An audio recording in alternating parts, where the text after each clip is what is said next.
ஓம் சக்தி. ஓம் ஆதிபரா சக்தி. ஓம் சக்தியே, மறுவூர் அரசியே. நல்லதே நினைப்போம், நல்லது மட்டுமே நினைப்போம். சக்தி வாக்கு பிள்ளைகளுக்கு இந்த ஆதி சக்தியின் ஆசீர்வாதம் என்றுமே முழுமையாக கிடைக்கும். கண்ணீருக்கு பலனாக நீ விட்ட சாபம் ஒருவரின் வாழ்க்கையில் மிக பெரிய பாதிப்பை ஏற்படுத்தி இருக்கிறது. ஏனென்றால் என் அன்பு குழந்தையின் சாபத்தை இன்று பழிக்க வைத்திருக்கிறேன். உன் தாயானவளின் லீலைகள்தான் இது அனைத்துமே. உன் கண்ணீருக்கு நான் அந்த இடத்தில் பதிலை கொடுத்திருக்கிறேன். பதிலடி என்பது அவர்கள் வாழ்க்கையில் மிக பெரிய விஷயத்தை ஏற்படுத்தி இருக்கிறது. அதனால் இது உனக்கான பதிவாகும். ஏனென்றால் என் அன்பு குழந்தை வாழ்க்கையில் மிக பெரிய துயரத்தை ஏற்படுத்தியவர்களுக்கு நான் கொடுக்கும் பதிலடி இதுதான். என் அன்பு குழந்தையே, அதனால் பதிவினை முழுவதுமாக கேட்டு நீ கூடிய விரைவில் ஒரு நல்ல முடிவை எடுக்க வேண்டும். அதனால்தான் உன் தாய் இன்று உன்னிடம் பேச வந்திருக்கிறேன். நீ கேட்டு கொண்டிருக்கிறாய். அதனால் என் அன்பு குழந்தையே, முழுவதுமாக கேட்டு விரைவில் நீ ஒரு முடிவை எடு. அதனால் தாய் சொல்லும் விஷயத்தை தைரியமாக கேள்.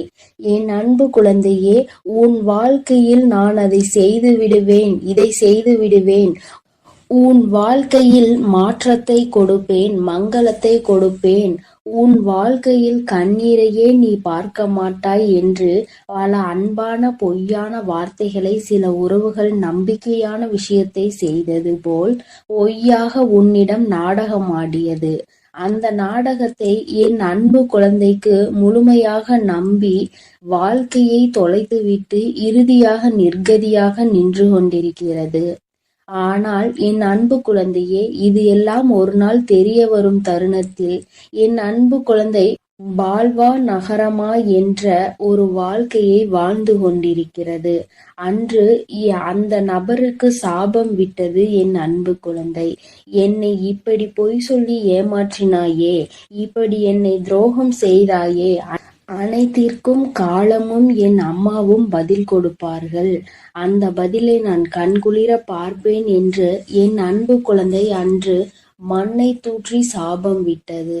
ஆனால் என் அன்பு குழந்தையே, உன்னுடைய சாபத்தை இன்று நான் நிறைவேற்றிவிட்டேன். அதற்காகத்தான் ஓடோடி வந்திருக்கிறேன்.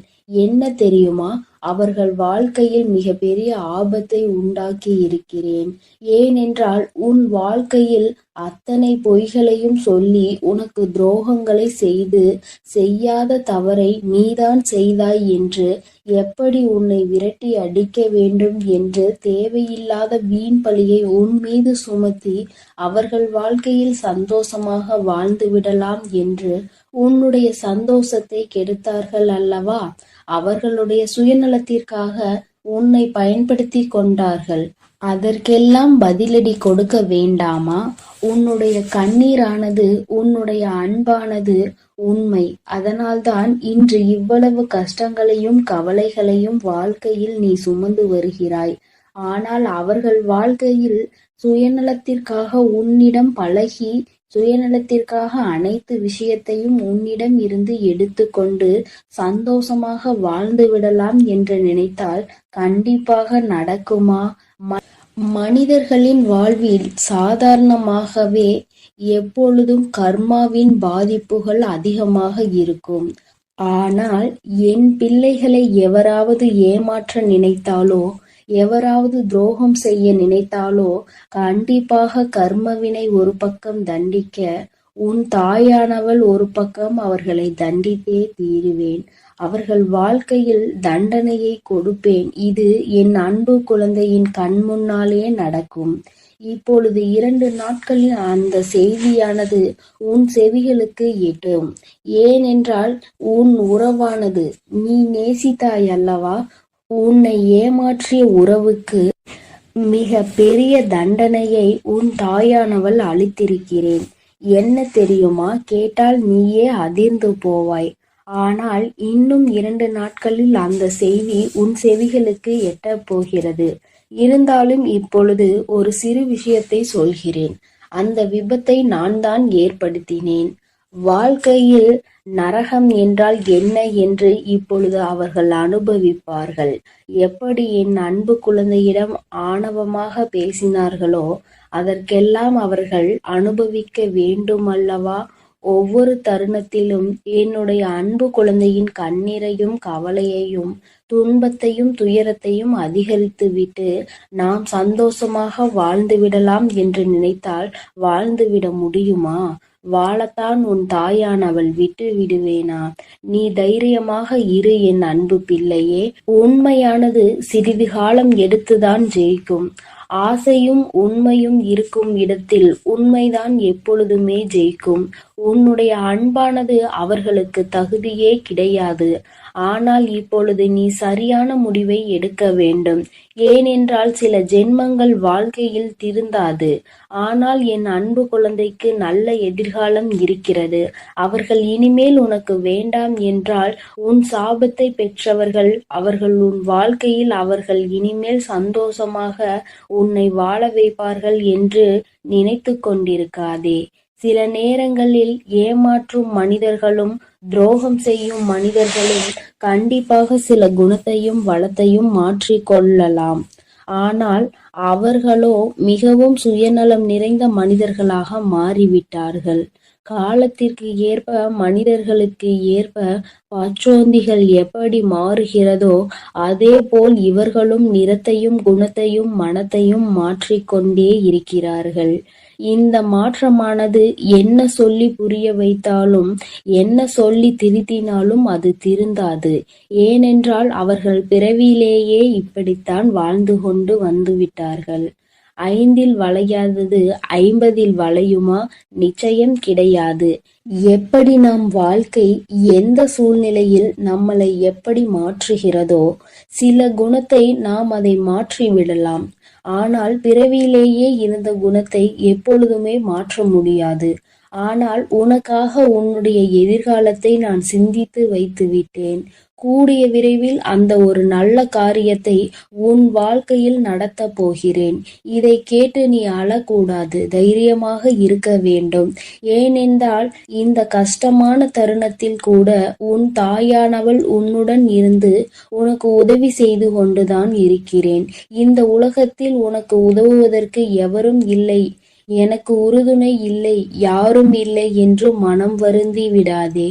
உனக்காக உதவவும் உனக்காக அனைத்து விஷயங்களையும் செய்து கொடுக்கவும் உன் வாழ்க்கையில் நீ பட்ட கண்ணீருக்கு நீ விட்ட அனைத்து கண்ணீர் விஷயத்திற்கும் அனைத்திற்கும் உனக்கு தீர்வு கிடைக்கப் போகிறது. உன் தாயானவள் நான் அதை பொறுப்பேற்று கொள்கிறேன் என் தங்கமே. என் வார்த்தைகள் மீது முழுமையான நம்பிக்கை கொண்டு உன் கடமைகளை செய்து வா. எப்பொழுது எதையும் மற்றவர்களிடம் இருந்து எதிர்பார்க்காதே. மற்றவர்களிடம் நாம் சந்தோஷமாக இருப்போம், மற்றவர்கள் சந்தோஷம் கொடுத்தால்தான் நம் வாழ்க்கை சந்தோஷமாக மாறும் என்று நினைத்து விடாதே. நம்முடைய சந்தோஷம் நம் கரங்களிலே இருக்கிறது, நம் எண்ணத்திலே இருக்கிறது, நாம் சிந்திக்கும் செயல்களிலே இருக்கிறதே தவிர அடுத்தவரிடம் நம் சந்தோஷம் என்பதே கிடையாது. அதை முதலில் புரிந்து கொண்டால் நீ அடுத்தவரிடம் எந்த விஷயத்தையும் எதிர்பார்க்க மாட்டாய். எதிர்பார்க்கக்கூடிய விஷயம் சில மனிதர்களிடம் கிடைக்கும் என்றால் எதிர்பார்க்கலாம். ஆனால் என்னுடைய சந்தோஷம் மட்டுமே எனக்கு முக்கியம் என்று நினைப்பவர்களிடம் அவர்களுடைய சந்தோஷத்தை பார்க்கக்கூடிய மனிதரிடம் சென்று உன்னுடைய சந்தோஷத்தை எதிர்பார்த்தால் அந்த இடத்தில் ஏமாற்றம்தான் கிடைக்கும். போதும் என்ற அளவிற்கு ஒரு உறவின் மீது நம்பிக்கை வைத்து அதீத அன்பை வைத்து ஏமாந்ததெல்லாம் போதும். இனிமேல் நீ தைரியமாக இருக்க வேண்டும். இனிமேல் நீ உன் வாழ்க்கையில் கண்ணீர் வடிக்க கூடாது, கவலை கொள்ளக்கூடாது. தேவையில்லாத சிந்தனைக்கு இடம் கொடுக்காதே. உனக்கு எது வேண்டுமோ நான் நடத்தி கொடுப்பேன். அதனால் நீ தைரியமாக இரு என் தங்கமே. உன் வாழ்க்கையில் ஏதேனும் சிக்கல்கள் தடங்கல்கள் உனக்கு தீய விஷயங்கள் நடக்கிறது என்றால் அதற்கு உன் தாயானவள் உன் வாழ்க்கையில் அனுமதிக்க மாட்டேன். பொறுமையாக இரு. உன்னுடைய வாழ்க்கையில் ஒவ்வொரு தருணத்திலும் மாற்றங்களை நான் கொண்டு வந்து கொடுப்பேன். ஆனால் நீ அதை புரிந்து கொண்டு பொறுமையாக இருக்க வேண்டும். நினைத்த விஷயத்தையே நினைத்து நினைத்து அந்த விஷயம் எப்படி நடக்கும், இப்படி நடக்குமா, அப்படி நடக்குமா, இல்லை நடக்காமலே போய்விடுமா என்று கண்ணீர் வடிக்கிறாய். இது தேவையில்லாத விஷயத்திற்கு உன்னை ஈடுபட செய்யுமே தவிர ஒரு நாளும் நல்ல விஷயத்திற்கு முன்னேற வைக்காது. என் அன்பு குழந்தையே, நான் சொல்வதை நீ புரிந்து கொள். உன் வாழ்க்கை இன்னும் முடியவில்லை, இனிமேல் தான் ஆரம்பிக்க போகிறது. அதனால் எடுக்கக்கூடிய விஷயங்கள் அனைத்தும் நம் வாழ்க்கையில் முன்னேற்றத்தை கொடுத்துவிடும், வெற்றியை சந்தித்து விடுவோம் என்பதெல்லாம் கிடையாது. சில முடிவுகள் வெற்றியை கொடுக்கும், சில முடிவுகள் அனுபவத்தை கொடுக்கும், சில அனுபவங்கள் நல்ல பாடத்தையும் நல்ல முடிவுகளையும் கொடுக்கும். எப்பொழுதும் முதலில் எடுத்த முடிவானது ஒரு நல்ல அனுபவம் பாடத்தை கற்றுக் கொடுத்துவிடும். இனிமேல் நீ எடுக்கக்கூடிய ஒவ்வொரு முடிவும் நல்ல விஷயத்தையும் நல்ல பாடத்தையும் தான் உனக்கு கற்றுக் கொடுக்கும். அதனால் நீ இனிமேல் கண்ணீர் வடிக்காமல் தைரியமாக இரு. உனக்கான பதிலடி கொடுக்க வேண்டாமா? உன்னுடைய கண்ணீரானது உண்மையான அன்பு இருப்பவர்களுக்கு மட்டும் நீ கொடுத்தால் போதும். இன்று இவ்வளவு கஷ்டங்களையும் கவலைகளையும் வாழ்க்கையில் சுமந்து வருகிறாய். ஆனால் அவர்கள் வாழ்க்கையில் சுயநலத்திற்காக உன்னிடம் பழகி, சுயநலத்திற்காக அனைத்து விஷயத்தையும் உன்னிடம் இருந்து எடுத்துக்கொண்டு சந்தோஷமாக வாழ்ந்து விடலாம் என்று நினைத்தால் கண்டிப்பாக நடக்குமா? என் அன்பு பிள்ளையே, நான் சொல்வதை புரிந்து கொள். உன் வாழ்க்கை இன்னும் முடியவில்லை, இனிமேல் தான் ஆரம்பிக்க போகிறது. அதனால் எடுக்கக்கூடிய விஷயங்கள், எடுக்கக்கூடிய முடிவுகள் அனைத்திலும் நான் உனக்கு முன்னேற்றத்தை கொடுப்பேன். நீ நிச்சயமாக வெற்றியை சந்தித்தே தீருவாய் என் அன்பு குழந்தையே. அதனால் நீ தைரியமாக இரு. இனிமேல் அனைத்து விஷயங்களிலும் உனக்கு வெற்றி மட்டுமே கிடைக்கப் போகிறது. உன் தாயானவள் நான் உன்னோடு தான் இருக்கிறேன். நீ கண்ணீர் வடிக்காமல் தைரியமாக இரு. என்னை மீறி எந்த ஒரு தீய செயலும் உன்னை நெருங்காது. நான் அனுமதி கொடுத்தால் மட்டுமே அது உன்னிடம் வர முடியும் என்பதை புரிந்து கொள் என் தங்கமே. நான் உன்னோடே இருக்கிறேன், நான் உனக்காகவே இருக்கிறேன். நீ நல்லதையே நினை. நான் உன் வாழ்வில் எப்பொழுதும் நல்லதை மட்டுமே செய்து கொடுக்கிறேன். என் தங்க பிள்ளையே, உனக்கு துரோகத்தை செய்தவர்களை நினைத்து நீ மனம் வருந்தி கொண்டிருக்கின்றாய் அல்லவா? என் தங்கமே, உன்னுடைய வாழ்க்கையில் உனக்கு துரோகங்களை செய்தவர்களை பற்றி நீ சொல்லும் பொழுதெல்லாம் உன் அம்மா எனக்கே இங்கு கண்களில் கண்ணீர் ததும்பியது என்றால் அவர்கள் எப்படிப்பட்ட துரோகத்தை உனக்கு செய்திருக்கிறார்கள் என்பதை என்னால் புரிந்து கொள்ள முடிகிறது. என் தங்கமே, துரோகத்தை செய்ததோடு மட்டும் அல்லாமல் இன்னமும் அவர்கள் உன்னை பற்றி மற்றவர்களிடத்தில் பேசிக்கொண்டுதான் இருக்கிறார்கள்.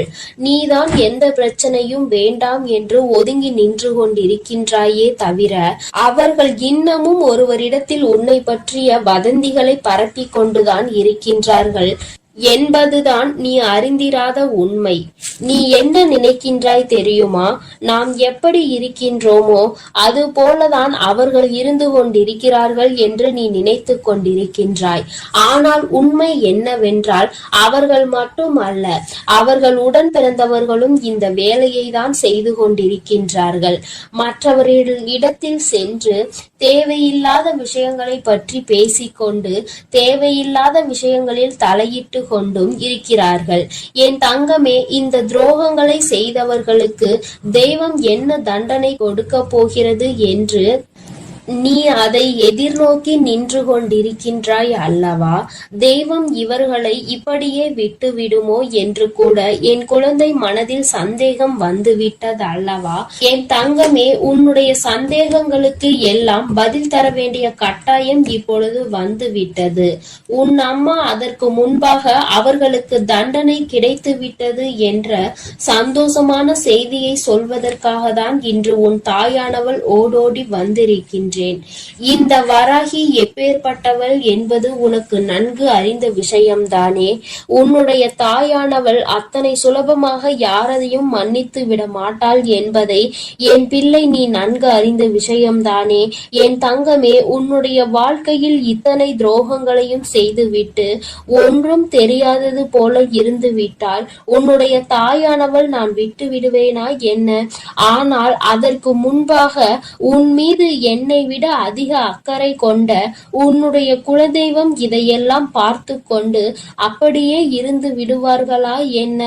என் தங்கமே, உன்னுடைய குலதெய்வம் இன்று அவர்களுக்கான தண்டனையை வழங்கி இருக்கிறார்கள். குழந்தையே, அவர்களுக்கு கொடுத்த தண்டனை என்னவென்று கேட்டால் நிச்சயமாக என் குழந்தை நீ மகிழவும் செய்வாய். அதே நேரத்தில் உன்னுடைய நல்ல மனதிற்கு நீ வருத்தப்படவும் செய்வாய். ஏனென்றால் என் குழந்தையே, தனக்கு துரோகத்தையே செய்தவர்களுக்கு கூட நல்லதை மட்டுமே செய்ய வேண்டும் என்று நினைக்கின்ற எண்ணம் கொண்ட குழந்தை அல்லவா நீ? என் தங்கமே, உன்னுடைய எண்ணங்களினால் தான் நீ இன்னமும் இந்த வராகியின் முன்னால் நின்று கொண்டிருக்கிறாய் என்பதை இந்த நேரத்தில் நான் உனக்கு நினைவுபடுத்துகின்றேன். அதனால் உன்னுடைய இந்த நல்ல குணத்திலிருந்து ஒரு நாளும் நீ மாறிவிடாதே.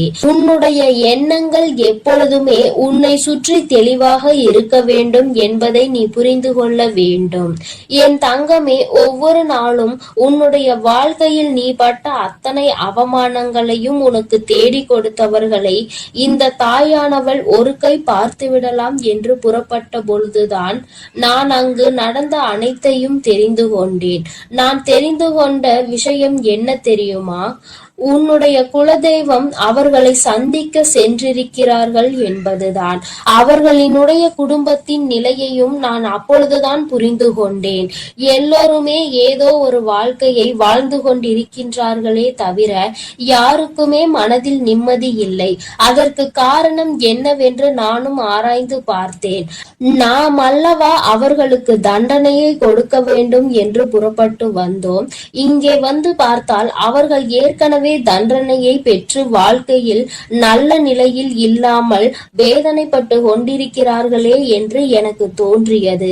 உடனே இது யாரால் கொடுக்கப்பட்டது, எதனால் நடந்தது என்று நான் தெரிய முயற்சி செய்யும் பொழுதுதான் உன்னுடைய குலதெய்வத்தினை நான் எதிரில் கண்டேன். அவர்கள் என்னிடம் சொன்ன அந்த விஷயங்களை தான் நான் இப்பொழுது உன்னிடம் சொல்லிக் கொண்டு இருக்கின்றேன். என் தங்கமே, இப்பொழுது அவர்கள் சொன்ன விஷயத்தை நான் உனக்கு சொல்கிறேன், கவனமாக கேள். அவர்கள் மனவேதனை அடைந்து இதனை என்னிடத்தில் பகிர்ந்து கொண்டார்கள். என்னிடத்தில் அவர்கள் சொன்ன விஷயத்தை நான் உன்னிடத்தில் அப்படியே சொல்லி விடுகின்றேன்.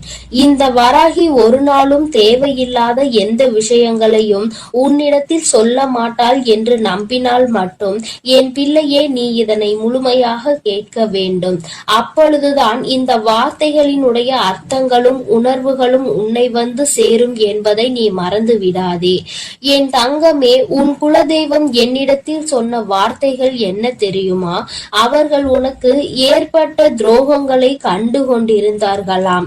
எந்த எல்லைக்கு தான் இவர்கள் செல்வார்கள் என்று அவர்களும் எதிர்பார்த்து நின்று கொண்டிருந்த நேரத்தில் தான் இவர்களின் ஆட்டம் ஒரு எல்லையை மீறி சென்று கொண்டிருந்தது. அவர்கள் மனம் வேதனை அடைந்து விட்டார்கள். மனவேதனையின் உச்சம் அவர்களை தண்டித்து விட வேண்டும் என்கின்ற அளவிற்கு கோபம் வந்து விட்டது. ஒருவராக இருந்தால் பரவாயில்லை, ஒட்டுமொத்த குடும்பத்தோடு சேர்ந்து ஒரே ஒருவருக்கு துரோகத்தை செய்து அவரை பழிவாங்க வேண்டும் என்று நினைப்பது எத்தனை பெரிய தவறு. அது அவர்களினுடைய பிள்ளை, என்னுடைய பிள்ளை வாழ்க்கையில் ஒரு நாளும் யாருக்கும் எந்த துரோகத்தையும் செய்ய நினைக்காத பிள்ளை தன்னிடத்தில் வேண்டும் என்று யாரேனும் கையேந்தி விட்டால் தனக்கு இல்லை என்றாலும் கூட எடுத்து கொடுத்து விட்டு செல்லக்கூடிய பிள்ளை. அப்பேற்பட்ட ஒரு பிள்ளைக்கு இவர்கள் காலம் காலமாக ஓடி ஓடி செய்து கொண்டிருக்கின்ற துரோகங்களை கண்டு இந்த அம்மாவின் மனம் பதைத்து விட்டது என்று உன்னுடைய குலதெய்வம் என்னிடத்தில் சொன்னார்கள். உன்னுடைய துரோகிகளினுடைய மனதில் அந்த எண்ணங்கள் அடங்குவதாக தெரியவில்லை.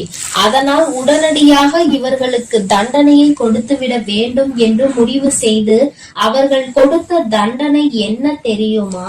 அவர்களின் மீது இருந்த உன்னுடைய குலதெய்வத்தின் பார்வை திரும்பி விட்டது. இனிமேல் அவர்களின் மீது உன்னுடைய குலதெய்வத்தின் பார்வை ஒருபோதும் செல்லாது. அவர்கள் எப்பொழுதுமே இனி அவர்களினுடைய வேண்டுதலையும் செவி கொடுத்து கேட்க மாட்டார்கள். அவர்கள் குடும்பத்தில் எந்த ஒரு விஷயங்களுக்கும் இவர்கள் சென்று நிற்கவும் மாட்டார்கள். அவர்களுக்கு இவர்கள் ஒரு நாளும் எந்த விதமான ஆசைகளையும் எந்த விதமான வேண்டுதல்களையும் நிறைவேற்றி தர மாட்டார்கள். என் தங்கமே, இவர்கள் எந்த விதமான ஆசீர்வாதங்களையும் அவர்களுக்கு வழங்கவும் மாட்டார்கள். இப்பேற்பட்ட ஒரு தண்டனையை அவர்கள் கொடுத்து இருக்கிறார்கள். அதாவது அவர்களுக்கு தெரியாத ஒரு விஷயம், கோவிலுக்கு வருவார்கள், தெய்வத்தை வணங்குவார்கள், செல்வார்கள். ஆனால் தெய்வத்தினுடைய அருளும் அன்பும் அவர்களுக்கு கிடைக்கவில்லை என்பதை அவர்கள் ஒரு நாளும் உணரப் போவதில்லை. வெறும் வார்த்தையாக மட்டும்தான் தெய்வத்தை வணங்கி கொண்டிருக்கிறார்கள். உன் குலதெய்வத்தினுடைய அன்பினை இனி ஒரு நாளும் அவர்கள் பெற்றுவிட முடியாது. எந்த ஒரு சூழ்நிலையிலும் ஒரு குலத்தினை காக்கின்ற தெய்வத்தின் முன்னால் சண்டையிடக் கூடாது என்று தெரியாத இந்த பிள்ளைகள் வாழ்க்கையில் இனி நான் எந்த விஷயத்தையும் செய்து கொடுக்க போவது கிடையாது என்று உன்னுடைய குலதெய்வம் மனவேதனைப்பட்டார்கள். இப்படிப்பட்ட தண்டனையை அவர்களுக்கு கொடுத்து விட்ட பிறகு இனிமேலும் இவர்கள் வாழ்க்கையில் அனுபவிப்பதற்கு என்று வேறு எதுவும் இல்லை. என் தங்கமே, அதனால் உன்னுடைய குலதெய்வம் கொடுத்த தண்டனையை அதிகம் என்பதை நீ புரிந்து கொண்டு உன் அம்மா நான் திரும்பி வந்து விட்டேன். என் தங்கமே, அவர்கள் வாழ்க்கையில் ஒவ்வொரு விதமான கஷ்டங்களையும் அனுபவிக்கிறார்கள். ஒவ்வொரு விதமான சூழ்நிலைகளும் அவர்களை காயப்படுத்தி கஷ்டப்படுத்தி கொண்டுதான் இருக்கிறது. ஆனால் அவர்கள் எதையுமே வெளியில் சொல்வதில்லை. அப்படியே மறைத்து வைத்து வெளியில் சொன்னால் எங்கே நாம் செய்த தவறினால் நமக்கு கடவுள் கொடுத்த தண்டனை என்று சொல்லி விடுவார்களோ என்று நினைத்து சொல்லாமல் இருக்கிறார்கள். மாறாக அவர்கள் ஏன் என்றால் மற்றவர்களை பார்த்து இதே வார்த்தையை சொல்லி இருக்கிறார்கள் அல்லவா? ஒருவருக்கு ஏதேனும் பிரச்சனைகள் வந்து விட்டால் தெய்வம் தண்டனை கொடுத்து விட்டது என்கின்ற வார்த்தையை எளிதாக பிரயோகித்தார்கள். இன்று அதே வார்த்தை நம் பக்கம் திரும்பும் என்ற பயம் அவர்களுக்கு இருக்கிறது. என் பிள்ளையே, ஒரு விஷயத்தை தெளிவாக புரிந்து கொள்ள வேண்டும். தெய்வம் ஒரு நாளும் தன்னுடைய குழந்தைகளை தண்டிக்காது. அவர்களுக்கு திருந்துவதற்கான வாய்ப்புகளை தான் கொடுப்பார்கள். அதையும் மீறி ஒரு குழந்தைக்கு தெய்வத்திடம் இருந்து தண்டனை கிடைக்கிறது என்றால் அவர்கள் வாழ்வதற்கே தகுதியற்றவர்கள் என்பதை புரிந்து கொள்ள வேண்டும். என் தங்கமே, உனக்கு துரோகத்தை கொடுத்தவர்களுக்கு இத்தனை பெரிய தண்டனை கொடுத்தது உனக்கும் கூட கஷ்டமாக இருக்கலாம். ஆனால் இனி எதுவுமே செய்ய முடியாது. வாய்ப்புகள் கொடுக்கப்பட்டதை பயன்படுத்தாமல் அதை அப்படியே விட்டு விட்டார்கள். இனிமேல் அவர்கள் வாழ்க்கைக்கான பொறுப்பினை அவர்கள்தான் ஏற்றுக்கொள்ள வேண்டும். இனி எதற்குமே தெய்வம் அவர்கள் பக்கம் நின்று அவர்களுக்காக ஒரு நாளும் எந்த ஒரு விஷயத்திற்காகவும் அவர்கள் வாதாட மாட்டார்கள். என் குழந்தையே, நீ மன நிறைவோடு உன்னுடைய குலதெய்வத்தை நீ தைரியமாக வணங்கு. யாரும் உன்னை எதிர்த்து எந்த கேள்வியும் கேட்க முடியாது என்பதை புரிந்து கொள். என் தங்கமே, இன்று இருக்கின்ற சூழ்நிலையில் எப்பொழுதும் உன்னுடைய குலதெய்வம் உன்னோடு நின்று உனக்கு உறுதுணையாக நிற்பார்கள் என்பதை மட்டும் மனதில் வைத்துக் கொண்டு என் பிள்ளை, நீ சந்தோஷமாக உன் வாழ்க்கையை வாழ தொடங்கு. என் அன்பு பிள்ளைக்கு இந்த வராகியினுடைய ஆசீர்வாதங்களும் உன் குலதெய்வத்தினுடைய அன்பும் அருளும் எப்பொழுதும் முழுமையாக கிடைத்து கொண்டே இருக்கும். என் தங்கமே, அதனால் நீ எதற்காகவும் கலங்காதே, எதை நினைத்தும் வருந்தாதே. நீ நல்லதையே நினைத்தால் உன் வாழ்வில் எல்லாம் உனக்கு நல்லதாக மட்டுமே நடக்கும். ஓம் ஸ்ரீ வராகிதாயே போற்றி போற்றி. ஓம் ஸ்ரீ வராகிதாயே போற்றி போற்றி. ஓம் சக்தி, ஓம் ஆதிபரா சக்தி. ஓம் சக்தி, ஓம் ஆதிபரா சக்தி. என் அன்பு குழந்தையே, இன்று நீ மனமுடைந்து கண்ணீர் சிந்துகின்ற நிலைக்கு இருந்து கொண்டிருக்கிறாய். உன்னை இந்த நிலைக்கு ஆளாக்கியவர்களுக்கு தண்டனையை இந்த தாயானவள் கொடுப்பதற்காக சென்றிருந்தேன். எனக்கு முன்பாகவே இன்னொருவர் அவர்களுக்கு தண்டனையை கொடுத்து விட்டார். என் தங்கமே, அவர்கள் கொடுத்த தண்டனையை இவர்களால் இனி ஒரு நாளும் வாழ்க்கை முழுவதும் மீண்டு வர முடியாத அளவிற்கு கொடுமையான தவறானது. இவர்களால் இதை ஒரு நாளும் மறக்கவும் முடியாது. தான் செய்த தவறை நினைத்து நினைத்து எப்பொழுதுமே மனவேதனையில் இருந்து கொண்டே இருக்கின்ற அளவிற்கு அவர்களுக்கு சோதனைகள் வந்திருக்கின்றது. அப்படி என்ன சோதனைகள் இவர்கள் சந்தித்து இருப்பார்கள் என்றுதானே என் பிள்ளை நினைக்கிறாய்? என் தங்கமே, நிச்சயமாக அவர்கள் சந்தித்த சோதனை என்னவென்று உனக்கு சொல்கிறேன். அது மட்டும் அல்லாமல் உன்னை கண்ணீர் சிந்த வைத்தவர்கள் யார் என்றும் எதற்காக உன்னை கண்ணீர் சிந்த வைத்தார்கள் என்றும் உனக்கு நான் தெளிவாக சொல்லும் பொழுது நிச்சயமாக இந்த தாயானவள் இன்று உனக்கு கொண்டு வந்த செய்தி என்னவென்பதை நீ புரிந்து கொள்வாய். என் தங்கமே, பொதுவாகவே இங்கு சிலர் மனம் எப்படி தெரியுமா இருந்து கொண்டிருக்கிறது. நாம் ஒரு பெரிய பொறுப்பில் இருக்க வேண்டும் என்று ஆசைப்பட்டு அந்த பொறுப்பில் ஏற்கனவே இருந்து கொண்டிருப்பவரை எளிதாக தூக்கி வீச வேண்டும் என்றால் அவர்களினுடைய பழக்கத்தினோடு விளையாடி அவர்களை மற்றவர்கள் முன்னிலையில் கெட்டவர்களாக சித்தரித்து விடுவது. இதைதான் இவர்கள் கச்சிதமாக இப்பொழுது செய்து முடித்திருக்கிறார்கள். அதை செய்து முடித்ததோடு மட்டுமல்லாமல் அவர்களினுடைய எண்ணங்கள் எப்படிப்பட்டது தெரியுமா? மற்றவர்கள் முன்னிலையில் மேலும் மேலும் இவர்களை அவமானப்படுத்த வேண்டும். இந்த அவமானத்தை அவர்கள் வாழ்க்கை முழுவதும் மறக்க கூடாது. அது மட்டும் அல்லாமல் அவர்கள் வாழ்க்கையில் எத்தனை பிரச்சனைகள் வந்தாலும் அதோடு சேர்த்து இந்த பிரச்சனையையும் அவர்கள் அனுபவித்து வாழ்க்கையே வேண்டாம் என்று ஒதுங்கி ஓட வேண்டும் என்றுதான் அவர்களின் எண்ணம் இருக்கிறது. என் தங்கமே, இப்பேற்பட்ட எண்ணங்களை கொண்டவர்கள் ஒரு பொறுப்பை எடுத்து செய்யும் பொழுது தனக்கு கீழுள்ளவர்களை எப்படி நடத்துவார்கள் என்பதை தெய்வம் நிச்சயமாக புரிந்து கொள்ளும் அல்லவா? என் தங்கமே, இவர்கள் வேறு யாராகவோ இருக்கின்ற பட்சத்தில் நிச்சயமாக இவர்களுக்கு தண்டனையை கொடுத்தவர்களுக்கு அத்தனை கோபம் வந்திருக்காது. ஆனால் ஒரே குலத்தில் இருக்கின்ற பிள்ளைகள், ஒருவருக்கொருவர் சொந்த பந்த உறவுகள் மேற்பட்ட நிலையில் அவர்கள் அந்த துரோகத்தை செய்யும் பொழுது அதனால் அதிக கோபமடைந்து உன் தாயானவள் என்னை விட உன்னுடைய குலதெய்வம் தான் உன்னுடைய குலதெய்வம் அவர்களுக்கு கொடுத்த தண்டனை என்னவென்று உனக்கு இப்பொழுது நான் சொல்லி விடுகிறேன். என் தங்கமே, உன்னுடைய குலத்தில் இருந்து கொண்டே அவர்கள் செய்த வேலையை உன்னால் நிம்மதியாக குலதெய்வத்தின் கோயிலுக்கு கூட செல்ல முடியவில்லை. அங்கு சென்றால் மற்றவர்கள் முன்னிலையில் உன்னை பற்றி குசு குசு வென்று பேசுவது, அதாவது உனக்கு அது தெரிய வேண்டும் என்று நினைத்து கொண்டே பேசுவது. அப்படியானால் உன்னுடைய மனதிற்குள் இவர்கள் நம்மை பற்றி என்ன பேசி இருப்பார்கள் என்ற எண்ணம் மட்டும்தான் ஓடிக்கொண்டிருக்கும். மாறாக தெய்வத்தை கூட உன்னால் நிம்மதியாக அந்த நேரத்தில் வணங்க முடியாது அல்லவா? அப்பேற்பட்ட நிலையை உனக்கு அவர்கள் உருவாக்கி கொடுக்கத்தான் இத்தனை கஷ்டங்களையும் கொடுத்து கொண்டிருக்கிறார்கள். உன்னுடைய மனது நிம்மதியாக இருக்கக்கூடாது, நீ சந்தோஷமாக இருக்கக்கூடாது. எல்லாவற்றிற்கும் மேலாக நீ எந்த நேரமும் ஏதோ ஒரு கஷ்டத்திலும் கவலைகளிலும் இருந்து கொண்டே இருக்க வேண்டும். குலதெய்வத்தை தேடி நீ வரக்கூடாது. இந்த நிலையை இப்பொழுது அவர்கள் சாதித்திருக்கிறார்கள். நீ சில காலமாகவே உன்னுடைய குலதெய்வத்தை காண செல்லவில்லை. உன்னுடைய குலதெய்வ கோயிலுக்கு செல்வதற்கு உனக்கு மனதிற்கு மிகவும் சங்கடமாக இருக்கிறது. ஒரு புறம் உன்னுடைய மனது இவர்களுக்காகவெல்லாம் நாம் ஏன் நம்முடைய குலதெய்வத்தை காணாமல் இருக்க வேண்டும் என்று நினைத்தாலும் கூட ஒரு மனது இவர்கள் முன்னால் நின்று அவமானப்படுவதை விட போகாமல் இருப்பதே மேல் என்று நினைக்க சொல்கிறது. அது மட்டும் அல்லாமல் குலதெய்வத்தின் முன்னிலையில் நம்மை வரவிடாமல் செய்த இவர்களை நம் குலதெய்வம் தண்டிக்கவில்லையே, நம்முடைய குலதெய்வம் அவர்களுக்கு எந்த தண்டனையையும் கொடுக்கவில்லையே என்று கூட உனக்கு உன்னுடைய குலதெய்வத்தின் மீது சிறு மனவருத்தம் இருக்கிறது. என்னுடைய குலதெய்வம், நீ ஏன் இத்தனை அமைதியாக இருந்து கொண்டிருக்கிறாய்? இவர்களை நீ கேள்வி கேட்க மாட்டாயா என்று அவர்களை நீ கேட்டாய் அல்லவா என் தங்கமே? ஆனால் அங்கே உன் குலதெய்வம் என்ன செய்தது என்று உனக்கு சொல்கிறேன். உன்னுடைய இந்த வேதனையை உன்னுடைய குலதெய்வம் நன்றாக புரிந்து கொண்டார்கள்.